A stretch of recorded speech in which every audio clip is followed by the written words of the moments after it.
నమస్కారం అండి. నేను డాక్టర్ మోవా శ్రీనివాస్ మాట్లాడుతున్నానండి. నేను కార్డియాలజిస్ట్‌ని.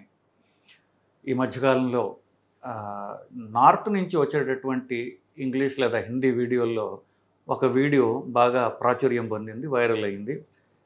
మంచి కారణాల కోసం కాదు, చెడు కారణాల గురించి. అదేంటంటే ఒక 8 ఏళ్ల పిల్ల స్కూల్‌కెళ్ళింది. స్కూల్‌కి వెళ్ళడం ఆలస్యంగా వెళ్ళటంతోటి ఆ టీచర్ ఏం చేసిందంటే పనిష్మెంట్ ఇచ్చారు.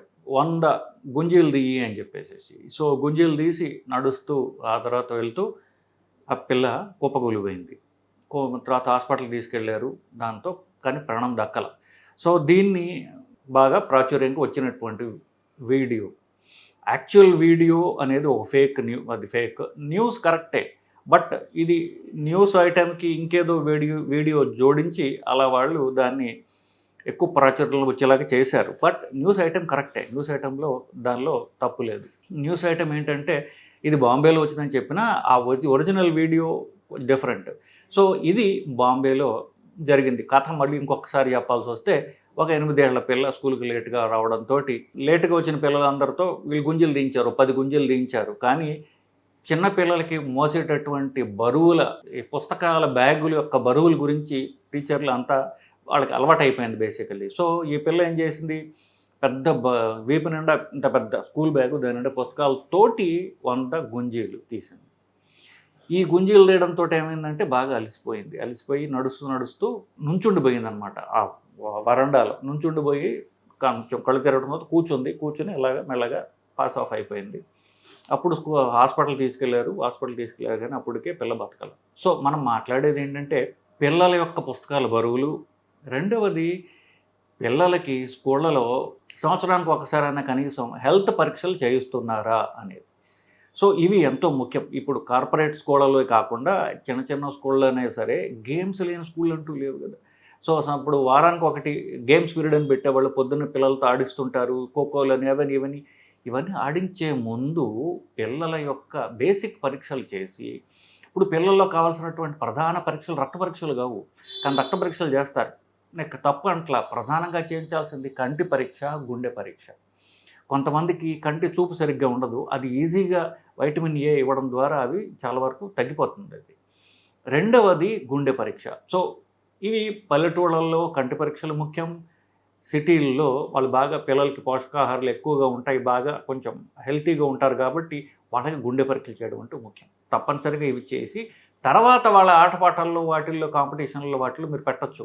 ఇవేమీ తెలియకుండా పిల్లలకి పరుగుల పోటీలు, ఖోఖోలు లేకపోతే ఇట్లాంటి పనిష్మెంట్లు ఇట్లాంటివి ఇచ్చినట్లయితే మనం తీవ్ర పరిణామాలు ఎదుర్కోవాల్సి వస్తుంది. సో, ఈ పిల్లల్లో సడన్‌గా ఇట్లా గుండె ప్రాబ్లమ్స్ వచ్చే కారణాలు ఏమైనా ఉన్నాయా? ఇది ఆఫ్‌కోర్స్ ఒక ఎగ్జాంపుల్ కింద తీసుకున్నా డాన్స్ చేస్తూ పిల్ల పడిపోయింది, స్టేజ్ మీద ఒక పిల్ల పడిపోయింది, ఇట్లాంటివి చాలా చూస్తూనే ఉంటాం కదా.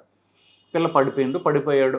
సో, చిన్న పిల్లల్లో ప్రధానంగా వీళ్ళు సడన్‌గా అపస్మారక స్థితిలో పోవడానికి కానివ్వండి, గుండె ఆగిపోవడానికి కారణం ఏమిటంటే పుట్టుకతో వచ్చినటువంటి గుండె జబ్బులు కొన్ని కారణాలు ఉంటాయి.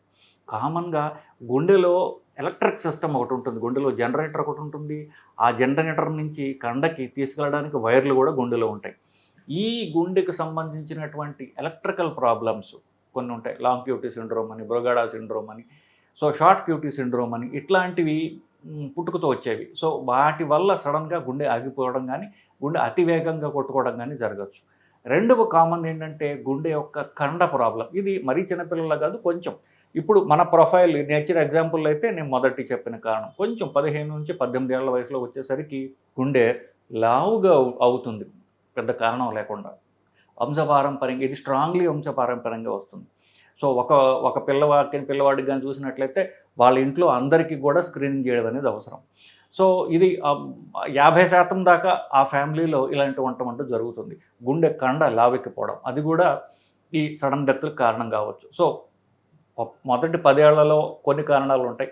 10-20 వయసులో ఇంకో కారణాలు ఉంటాయి. కానీ ఈ 15 ఏళ్ల దాకా వాళ్ళు స్కూళ్ళలోనే ఉంటారు కదా. సో, ఆ టైంలో గుండెకి కనీసం ఒకసారైనా గుండె స్కాన్, ఈసీజీ కాదు 2D ఈకో అనే పరీక్ష చేయడం. వాళ్ళ ప్రతి సంవత్సరం చేసే పరీక్షల్లో భాగంగా రక్త పరీక్షలు చేస్తే సరిపోదు, ఈసీజీ చేస్తే సరిపోదు. కంటి చూపు చూస్తున్నారు వాళ్ళని కాదంట్లా.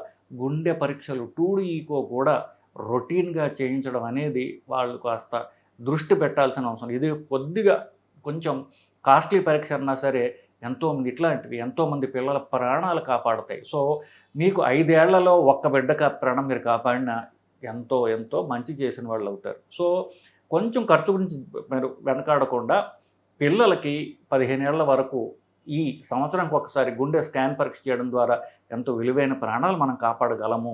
లేకపోతే ఇది మిస్ అయిన తర్వాత ఇది వీళ్ళు ఏమవుతారో ఎక్కడ స్కాన్ కూడా చేయించుకోరు. సో ఇక్కడ స్కూల్లో కాబట్టి టీచర్లు చెప్పిన మాటలు వింటారు, స్టూడెంట్స్ వింటారు, వాళ్ళ తల్లిదండ్రులు వింటారు. సో ఇది మ్యాండేటరీ చేయడం ముఖ్యము అని చెప్పేసి నా పర్సనల్ ఒపీనియన్ అండి. సో స్కూల్ టీచర్లు ఎవరన్నా ప్రిన్సిపాల్ ఎవరన్నా ఉంటే నా సలహా పాటిస్తారేమో ఈ వీడియో చూస్తే అని చెప్పేసి నా ఆశయం. ఈ మధ్యకాలంలో కాకుండా గత 5-6 ఏళ్లుగా చిరుధాన్యాలు సిరిధాన్యాలు అనేటటువంటి చాలా ప్రాచుర్యంలోకి వచ్చాయి. ఇన్ఫ్యాక్ట్ గవర్నమెంట్ కూడా దాన్ని రికగ్నైజ్ చేసింది. దాంతో మిల్లెట్ ఇన్స్టిట్యూట్ అని చెప్పేసి కూడా దాన్ని స్థాపించారు. దాని మీద రీసెర్చ్ కూడా జరుగుతోంది. సో కొత్తగా మన బరువు తగ్గడానికి కానివ్వండి, షుగర్ బీపీల కంట్రోల్కి, కొలెస్ట్రాల్ కంట్రోల్కి కూడా ఈ చిరుధాన్యాలు సిరిధాన్యాలు తినడం ఎంతో మంచిది అని చెప్పేసి మనకి సైంటిస్టులు చెప్తున్నారు. సరే గవర్నమెంట్ కూడా దాని గురించి చెప్తున్నారు. సో దాన్ని మనం పరిశీలించినట్లయితే వీటన్నిటిలో కూడా ఏది బెస్ట్, ఎందుకు చిరుధాన్యాలు అంటే చాలా ఉంటాయి కదా, వాటిలో ఏది బెస్ట్ అని చెప్పేసి మనం పరిశీలించి చూడగా వీటి గురించి బెస్ట్ చెప్పాల్సింది ఎవరు? ఇండివిడ్యువల్ ఏజెంట్స్, ఇండివిడ్యువల్ మనుషుల కంటే దాని మీద రీసెర్చ్ చేసినటువంటి so millet research institute of India అయినా సరే అందరికంటే బెటరు ఎన్ఐఎన్ ఉంది. ఎన్ఐఎన్ అనేది కూడా మన సెంట్రల్ గవర్నమెంట్ పెట్టినటువంటి హైదరాబాద్లో ఉన్నటువంటి central government body. So national institute of nutrition దాని పేరు. నేషనల్ ఇన్స్టిట్యూట్ అంటే భారతదేశం మొత్తానికి కూడా ప్రతి ఏరియాలో ఏది తింటున్నారు, ఏవి తినడం మంచిది, ఏవి తినకూడదు, ఇట్లాంటి వాటి మీద వాళ్ళు పరిశోధనలు చేస్తున్నారు. సో వాళ్ళు ఒక పుస్తకం రిలీజ్ చేశారు. ఒక 2017లో ఇంటర్నెట్లో ఉంది, ఇప్పటికీ ఇంటర్నెట్లో ఉంది. సో ఫుడ్ రీసెర్చ్ టేబుల్స్ అని చెప్పేసి వాళ్ళు ఒక్కొక్క టేబుల్స్ రూపంలో ఇచ్చారు మనం తినే తిండ్లన్నీ కూడా. సో వాళ్ళు ఇచ్చిన దాంట్లో టేబుల్ నెంబర్ 6 పేరేంటి? Starch and individual sugars. అంటే మనం తినే కార్బోహైడ్రేట్స్ ఎక్కడెక్కడ ఎక్కువ ఉన్నాయి అనేటటువంటి దాంట్లో సిరియల్స్ అండ్ మిల్లెట్స్ అనేటటువంటి వాటిని అనలైజ్ చేసి వాళ్ళు చెప్పారు. సో వీటిల్లో ప్రతీది అంటే ఫర్ ఎగ్జాంపుల్ సజ్జలు, జొన్నలు, మొక్కజొన్న, కినోవా, రాగి, తర్వాత రైస్, తర్వాత గోధుమ, ఇవన్నీ కూడా వాళ్ళు ఒక్కొక్క దాంట్లో కార్బోహైడ్రేట్ ఎంత ఉంది, ఫ్యాట్ ఎంత ఉంది, అలాగే ప్రోటీన్స్ అంటాం, ఇవి ఒక్కొక్కటి ఎంతెంత ఉన్నాయి, ఇంకా డెప్త్లోకి పోయి దీనిలో వైటమిన్స్ అంతా ఇవన్నీ కూడా చూశారు. మనం ముఖ్యంగా బరువు తగ్గడానికి, షుగర్ తగ్గడానికి వీటి గురించి మాట్లాడుతున్నాం కాబట్టి వీటన్నిటిలో కూడా కార్బోహైడ్రేట్స్ అంటే ఎనర్జీ అంటే క్యాలరీస్ ఏది తక్కువ ఉన్నది, మనం అన్నిటికంటే ఎక్కువ ఉంది, ఏది తక్కువ ఉంది మనం తెలుసుకున్నట్లయితే అప్పుడు ఏది తినొచ్చో అని తెలుస్తుంది. మిల్లెటో అది కాదో మనం బేసికలీ ఏది మంచిదో గురించి చూసినప్పుడు వీటిల్లో అన్నిటికంటే క్యాలరీస్ తక్కువ ఉన్నది ఏంటి? సజ్జలు. దాన్ని బాజ్రా అంటారు. సజ్జలు అన్నిటికంటే అంటే నంబర్ పూర్తిగా 0 కాదు కానీ నెంబర్ 2 పొజిషన్లో ఉంది. నెంబర్ 1 పొజిషన్లో ఏముంది అన్నిటికంటే తక్కువ క్యాలరీస్ ఉన్నది? కినోవా అనేది కీన్వా అంటారు, కినోవా అంటారు, రకరకాల పేర్లతో పిలుస్తారు. అది 49 దాని నెంబరు. అంటే ఏమిటి? టోటల్ అవైలబుల్ కార్బోహైడ్రేట్ 100 గ్రాముల్లో కార్బోహైడ్రేట్ ఎంత ఉందంటే లీస్ట్ నెంబర్ 49 మనం తినగలిగింది. మామూలుగా అన్నంలా కాకుండా మనం టిఫిన్ లాగా తినగలిగింది ఇంకొకటి ఉంది. అదేంటది? మొక్కజొన్నలో ఇంతకంటే తక్కువ ఉంది. అదేంటి? మెయిజ్ అంటాం, మొక్కజొన్న అనమాట. ఇప్పుడు మొక్కజొన్న మీరు ఒక్కొక్కసారి సినిమా హాల్కి అక్కడికి పోతే స్వీట్ కార్న్ అంటారు. స్వీట్ కార్న్ అంటే స్వీట్గా ఉన్న మొక్కజొన్న అని. ఆ స్వీట్ అనే మాట వల్ల మనం కొంచెం పప్పులో కాలేసే అవకాశం ఉన్నది. స్వీట్ అనేది స్వీట్ కాదు, అన్నిటికంటే లీస్ట్ క్యాలరీస్ దాంట్లో ఉంటాయి. నిజం చెప్పాలంటే ఆ maize sweet corn sweet tender corn అంటే ముదరనటువంటి స్వీట్ కార్న్ అయితే అది అన్నిటికంటే తక్కువ 7. సో కానీ అన్నంలాగా తినలేము, అన్నంతో పాటుగా తినలేము. కానీ మీరు అన్నంలాగా తినగలిగితే అన్నిటికంటే మంచిది ఇది. సో లీస్ట్ నుంచి ఎక్కువ చదువుకో బెస్ట్ అన్నిటికంటే అంటే స్వీట్ కార్న్. నెక్స్ట్ బెస్ట్ ఏమిటి అంటే కినోవా, తర్వాత సజ్జలు, తర్వాత బాజ్రా అంటే మొక్కజొన్న కాకుండా జొన్నలు అంటారు. జొన్న రొట్టెలు చేస్తారు చూసారా, ఆ జొన్నలు, ఎర్ర జొన్నలు అంటారు. అవి తెలంగాణలో అలాగే రాయలసీమలో ఎక్కువగా ఉంటుంది, ఆంధ్రాలో తక్కువ ఉంటుంది, తక్కువ పండిస్తూ ఉంటారు. సో దొరుకుతాయి, దొరకని కాదు. సో ఇదే ఆర్డర్లో తినొచ్చు. మొదటిది మొక్కజొన్న అది టిఫిన్ లాగా తినొచ్చు, లేకపోతే లంచ్లో అదే తినేసేయచ్చు. కీనువా అనేది ప్రాక్టికల్. మీరు తినేటటువంటి కూరలు, పచ్చళ్ళు, పప్పులు వాటిలో తినవచ్చు. సజ్జలు అనేది ఇంకొకటి. సజ్జలు అనేది ఎక్కువగా పాపులరైజ్ కాలేదు. జొన్నలు అనేది ట్రెడిషనల్గా ఎక్కువ తింటున్నారు, బట్ ఈ సజ్జలు అనేది కూడా లో క్యాలరీ. సజ్జలతోటి రొట్టెల్లాగా చేసుకుంటారు. సద్ద పిండి చేసి ఆ పిండిని రొట్టెల్లాగా చేసుకునేటటువంటి ఆచారం కూడా మన ఎక్కువ ఈ తెలంగాణలో ఉంది.